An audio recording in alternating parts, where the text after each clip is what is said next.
New Year, kapitbahay si Nadine Lustre.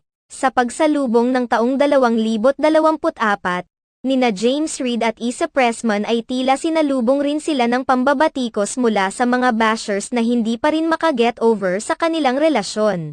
Umaani ngayon ng samut-saring komento at pambabatikos mula sa mga netizens ang ibinahaging video ng celebrity couple na sina James Reid at Issa Pressman matapos mapansin ng mga netizens ang tila pagkakatulad sa ibinahaging photos naman ng kanyang ex-girlfriend na si Nadine Lustre. Sa Instagram post ni James Reid ibinahagi niya ang video ng pagsalubong nila ni Issa Pressman sa bagong taon sa bago nilang tahanan. Kung titingnan ay masaya naman pareho ang dalawa subalit may napansin ng ilang mga netizens na sa background ng video. Ayon sa ilang mapang intrigang netizens, tila magkapit-bahay lamang sina James Reid at Nadine Lustre dahil magkatulad ang